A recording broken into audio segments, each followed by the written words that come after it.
Hello guys, మీరు చూస్తున్నారు Crick inform YouTube channel. నిన్న జరిగిన India versus Sri Lanka third T20 match తిరువనంతపురంలో జరిగింది. ఇండియా మొదటిగా టాస్ విన్ అయి ఫస్ట్ బౌలింగ్ తీసుకోవడం జరిగింది. మొదటిగా బ్యాటింగ్ వచ్చిన శ్రీలంక ఎలా బ్యాటింగ్ చేసిందో ఇప్పుడు చూద్దాం. హెచ్ పెరేరా 18 బాల్స్ లో 25 రన్స్ కొట్టడం జరిగింది, 5 ఫోర్లతో. అతుపత్తు 3 రన్స్ కొట్టడం అవుట్ అయిపోవడం జరిగింది.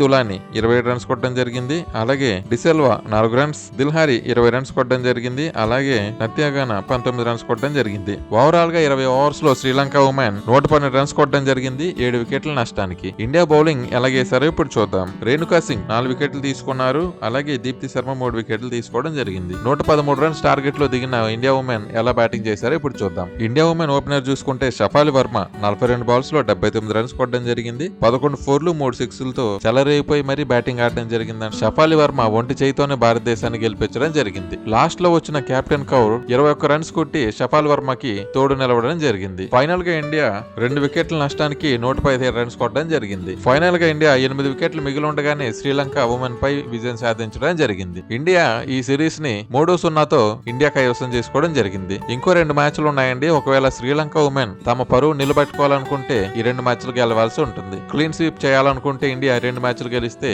వైట్ వాష్ అయిపోతారు Sri Lanka women. Player of the match చూసుకున్నట్లయితే రేణుకా సింగ్ 4 వికెట్లతో ప్లేయర్ ఆఫ్ ద మ్యాచ్ గా నిలవడం జరిగింది. ఇండియా నెక్స్ట్ మ్యాచ్ తిరువనంతపురంలో ఆడనున్నారు. ఇండియాకి ఆల్ ది బెస్ట్ అండి. అంతేనండి. వీడియో కనుక మీకు నచ్చినట్లయితే లైక్ చేయండి. మరిన్ని వీడియోస్ కోసం నా ఛానల్ ని సబ్స్క్రైబ్ చేసుకోండి. Thank you for watching.